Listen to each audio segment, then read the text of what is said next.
అందరికీ నమస్తే అండి.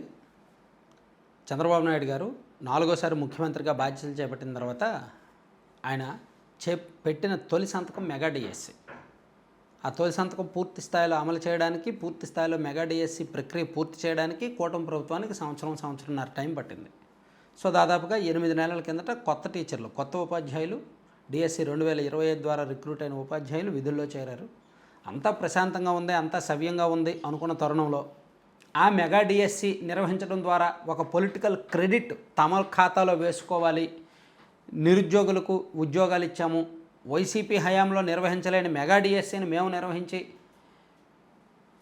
ఒక సక్సెస్ అయ్యాము అని ఒక పాజిటివ్ని, ఒక సానుకూలతను తమ ఖాతాలో వేసుకోవాలి అని కూటమి భావిస్తున్న తరుణంలో వైసీపీ ఒక కొత్త రాజకీయానికి తెరతీసింది, కొత్త ఆరోపణలకు తెరతీసింది. ఆ ఆరోపణలు ఇప్పుడు చుట్టుముట్టి చిలికి గాలివానగా మారి కూటమి మెడకు చుట్టుకునే ప్రమాదం కూడా ఉంది. ఎందుకంటే వైసీపీ వాళ్ళు ఏదైనా ఒక విషయం ప్రస్తావిస్తే దాన్ని ఏదో ఆ రోజు మాట్లాడి వదిలిపెట్టరు, లేదా ఆ రోజు వార్తగా రాసి వదిలిపెట్టరు, మళ్ళీ రాస్తారు, పదే రాస్తారు, అసలు జనం నమ్మే వరకు వదిలిపెట్టరు. ఒకే విషయాన్ని ఒక 4-5 సార్లు చెప్తే నమ్మకపోవచ్చు, ఒకే విషయాన్ని పదే చెప్పిందే చెప్తే అరే వీళ్ళు ఇన్నిసార్లు చెప్తే నిజమే అయి ఉంటుంది కదరా, వీళ్ళు ఇన్నిసార్లు చెప్తున్నారంటే ఏదో ఒక పాయింట్ ఉండుంటుంది అని ఎక్కడో దగ్గర రచ్చబండలో ఎవరో ఒకరు మాట్లాడుకుంటారు. ఒక మౌత్ టాక్ స్ప్రెడ్ అవుద్ది. ఆ మౌత్ టాక్ స్ప్రెడ్ అయ్యి మేబీ ఈ మెగా డిఎస్సి రాసిన 6.5 లక్షల మందిలో కొంతమంది నమ్మినా నమ్మకపోయినా ఈ విషయం మీద, దీని మీద అవగాహన లేని వాళ్ళు, అసలు డిఎస్సి రాయని వాళ్ళు, దీనికి సంబంధం లేని వాళ్ళు, అరే నిజమేనేమో వీళ్ళు ఇన్నిసార్లు చెప్తున్నారు, నిజంగా అన్యాయం జరిగిందేమో, నిజంగా 15,000 పోస్టులలో కొన్ని అనర్హులకు ఇచ్చేశారేమో అని మాట్లాడుకుంటారు.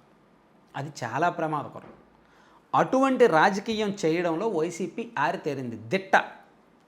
0.01% కూడా తప్పు లేని చోట తప్పుని క్రియేట్ చేసి, సృష్టించి, దాన్ని పదే చెప్పి, వార్తలుగా రాసి, సోషల్ మీడియాలో ప్రచారం చేసి, ఆ నాయకులు మాట్లాడి మళ్ళీ దాన్ని వార్తగా రాసి ప్రజల్లోకి పంపిస్తారు, ఇంజెక్ట్ చేస్తారు, ఒక చర్చ జరిగేలా చేస్తారు. ఆ చర్చ ఎంతవరకు వస్తుందంటే రాజకీయంగా వాళ్ళ ప్రత్యర్థులు అసలు చెమటలు పట్టి, అంటే ఇంకా దానికి పరిష్కారం కూడా కనిపెట్టలేరు, వెతుక్కోలేరు. ఇప్పుడు వైసీపీ అదే స్ట్రాటజీ అవలంబిస్తోంది. మెగా డిఎస్సి విషయంలో కూటమికి రావాల్సిన క్రెడిట్ రాకపోగా తిరిగి వాళ్ళకు మైనస్ అయ్యేలా ఒక స్ట్రాటజీ, ఒక వ్యూహాన్ని రూపొందించారు. ఈ వ్యూహం 2019 ఎన్నికలకు ముందు వైసీపీ వాళ్ళు చెప్పిన 37 మంది కమ్మ సామాజిక వర్గం వాళ్ళకి డిఎస్పీలుగా పదోన్నతి ఇచ్చేశారు అనేలాంటిది కావచ్చు, లేదా తిరుమల వెంకన్న స్వామి దగ్గర పింక్ డైమండ్ ఉండేదే చంద్రబాబు నాయుడు గారు కొట్టేశారు అనేలాంటిది కావచ్చు, లేదా ఈ వివేకానంద రెడ్డి గారిని చంద్రబాబు నాయుడు గారే చంపించేశారు అనేలాంటిది కావచ్చు. కానీ అవన్నీ అప్పుడు జనం నమ్మారుగా, 2019 ఎన్నికలకు ముందు నమ్మారుగా. అవన్నీ అబద్ధాలే, సృష్టించినవే. కానీ ఎంత దాన్ని ఇంజెక్ట్ చేశారు జనంలో, ఎంతగా జనంలోకి తీసుకువెళ్ళగలిగారు. అలాగే ఇప్పుడు కూడా చూసారా, 3 ఏళ్ల ముందే ఈ మెగా డిఎస్సి అంశంలో ఒక కూటమి మీదే వ్యతిరేకత వచ్చేలాగా, పాపం వాళ్ళే అభద్రతలోకి వెళ్ళిపోయేలాగా, పాపం అప్పటికి వీళ్ళు చేసిన ప్రతి ఆరోపణ, వైసీపీ చేసిన ప్రతి ఆరోపణకి కూడా అధికారులు సమాధానం చెప్పారు. విద్యాశాఖ కార్యదర్శి కోన శశిధర్ గారు సమాధానం చెప్పారు, అండ్ శాప్ ఎండి గారు సమాధానం చెప్పారు. ఆ రిజర్వేషన్ల అంశాన్ని వివరించారు. ఎవరెవరికైతే ఉద్యోగాలు రాలేదు అనేది, వాళ్ళకి ఎందుకు రాలేదు అనేది కూడా వివరించారు. అంటే వైసీపీ చేసే ప్రతి ఆరోపణకు వాళ్ళు సమాధానం చెప్పినప్పటికీ అసలు మాకు సమాధానం అవసరం లేదు, మేము చెప్పిందే చెప్తాం, మేము అక్రమాలు జరిగాయి అంటాం, మేము ఆరోపిస్తాం, మీరు సమాధానం చెప్పినా మాకు అనవసరం, మేము మళ్ళీ చెప్తాం, మళ్ళీ ఫ్రెష్గా ఆరోపిస్తాం, అదే ఆరోపణలు మళ్ళీ చేస్తాం, మీరు మళ్ళీ సమాధానం చెప్తారా? మీలైనా ఎంతకాలం సమాధానం చెప్తారు? అధికారులు వీళ్ళు ఒక 4 సార్లు చెప్తే వీళ్ళు 4 సార్లు సమాధానం చెప్తారు, వీళ్ళు మళ్ళీ 5ఓసారి అదే మాట చెప్తే, 6ఓసారి అదే మాట చెప్తే, 10ఓసారి, 20ఓసారి, 30ఓసారి, 40ఓసారి అదే మాట, వాళ్ళకేం పోయింది? వాళ్ళకేం పోదు కదా, వాళ్ళకి రాజకీయ ప్రయోజనాలు వస్తాయి, అదొక వ్యూహం. అది ఆ వ్యూహంలో వీళ్ళు చిక్కుకుంటారు అంతే. సో ఇది చాలా డేంజరస్ పొలిటికల్ గేమ్. పాపం చంద్రబాబు గారు తొలి సంతకం చేసి 15,347 మందికి ఉద్యోగాలు ఇచ్చామన్న సంతృప్తి లేకుండా వైసీపీ చేస్తోంది. వైసీపీ వాళ్ళ రాజకీయ వ్యూహాలు ఇలాగే ఉంటాయి, చాలా డేంజర్గా ఉంటాయి. అఫ్కోర్స్ అవి ఫేక్ అబద్ధాలే కావచ్చు, కానీ జనంలో ఒక కన్ఫ్యూజన్ క్రియేట్ చేస్తారు. జనం అది నిజమేనేమో అని నమ్మేలా మాట్లాడుకునేలా వీళ్ళు క్రియేట్ చేస్తారు. అది నిజమేనేమో అని మాట్లాడుకోవడంలో 100 మందిలో 5గురు మాట్లాడుకున్నా వీళ్ళు అనుకున్న ప్లాన్ సక్సెస్ అయినట్టే. ఆ 100 మందిలో 5గురు మాట్లాడుకున్న 5% చేంజ్ వచ్చినా వీళ్ళు అనుకున్న సక్సెస్ అయినట్టే కదా. అది చాలా డేంజరస్ పొలిటికల్ గేమ్. వీళ్ళకున్నంత సహనం వీళ్ళకు ఉండదు. ఎందుకంటే వీళ్ళు అధికారంలో లేరు, వైసీపీ వాళ్ళు అధికారంలో లేరు, ఏదైనా మాట్లాడవచ్చు, ఎంత పెద్ద ఆరోపణ అయినా చేయొచ్చు.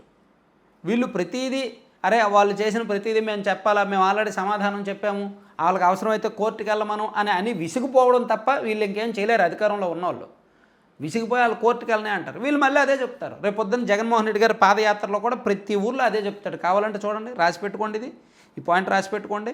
జగన్మోహన్ రెడ్డి గారు వచ్చే సంవత్సరం పాదయాత్ర మొదలు పెడతారు. ప్రతి ఊర్లో ప్రతి నియోజకవర్గంలో ఇదే చెప్తాడు ఆయన. మెగా డిఎస్సి పోస్టులు అమ్ముకున్నారు, మెగా డిఎస్సి అన్నారు, మోసం చేశారు, అనర్హులకు ఉద్యోగాలు ఇచ్చారు, పోస్టులు అమ్ముకున్నారు అంటారు అంతే. ఈలోగా వీళ్ళు 100 సార్లు సమాధానాలు చెప్పినా వీళ్ళు వినరు, పట్టించుకోరు. అది స్ట్రాటజీ, అది వ్యూహం. అంటే నిద్రపోతున్న వాడిని లేపడం ఈజీనే, కానీ నిద్ర నటిస్తున్న వాడిని లేపడం కష్టం కదా. సో ఇక్కడ నిజంగా అక్రమాలు జరిగితే వీళ్ళు ఆరోపణలు చేస్తే వీళ్ళు సమాధానం చెప్తే ఈజీ, కానీ అక్కడ అక్రమాలు జరగదని వీళ్ళు సృష్టించారు కాబట్టి వీళ్ళు ఎంత సమాధానం చెప్పినా వీళ్ళు వినరు. అదే వ్యూహం, అదే వైసీపీ వాళ్ళ గేమ్. మరి ఈ గేమ్ని ఎదుర్కోవడానికి కూటమి వాళ్ళ దగ్గర సొల్యూషన్ ఉందా లేదా? ఉండాలి అంటే ఏం చేయాలి? ఈ 15,000 మంది ఉన్న అర్హతను నిరూపించుకోవాలి. ఒక వెబ్సైట్, ఒక పబ్లిక్ డొమైన్ క్రియేట్ చేసి ఈ 15,000 మందికి ఎవరెవరికి ఉద్యోగాలు వచ్చాయో, వాళ్ళకి ర్యాంక్ ఎంత వచ్చింది, ఎందులో వచ్చింది, ఏ ప్రాతిపదికన వచ్చింది అనేది ఒక పబ్లిక్ డొమైన్లో క్లియర్గా అందరికీ అర్థమయ్యేలా పెట్టాలి. సో దానికి ఒక సుదీర్ఘమైన ప్రక్రియ, ఒక టీం పనిచేయాలి. అది ఒకసారి చేస్తే జరిగేది కాదు. వీళ్ళు మళ్ళీ మళ్ళీ చేసిన ప్రతిసారి ఆ పబ్లిక్ డొమైన్ గురించి గుర్తు చేయాలి. సో దానికి చాలా సహనం కావాలి. అంత సహనం అధికార పార్టీలో ఉన్న వాళ్ళకి ఉంటుందా? అంత టైం ఉంటుందా? టైంకి పెట్టాలి, సమయం కావాలి, సహనం కావాలి. అది వీళ్ళు వైసీపీ వాళ్ళు ఆ వ్యూహంలో వీళ్ళని ట్రాప్ చేస్తున్నారనమాట. సో మరి ఆ పరిష్కారం కూటమి వాళ్ళ దగ్గర ఉందో లేదో, దానికి ఏం చేస్తారనేది చూద్దాం. వైసీపీ వాళ్ళు అయితే పొలిటికల్ గేమ్, ఒక దారుణమైన గేమ్ అయితే స్టార్ట్ చేశారనమాట.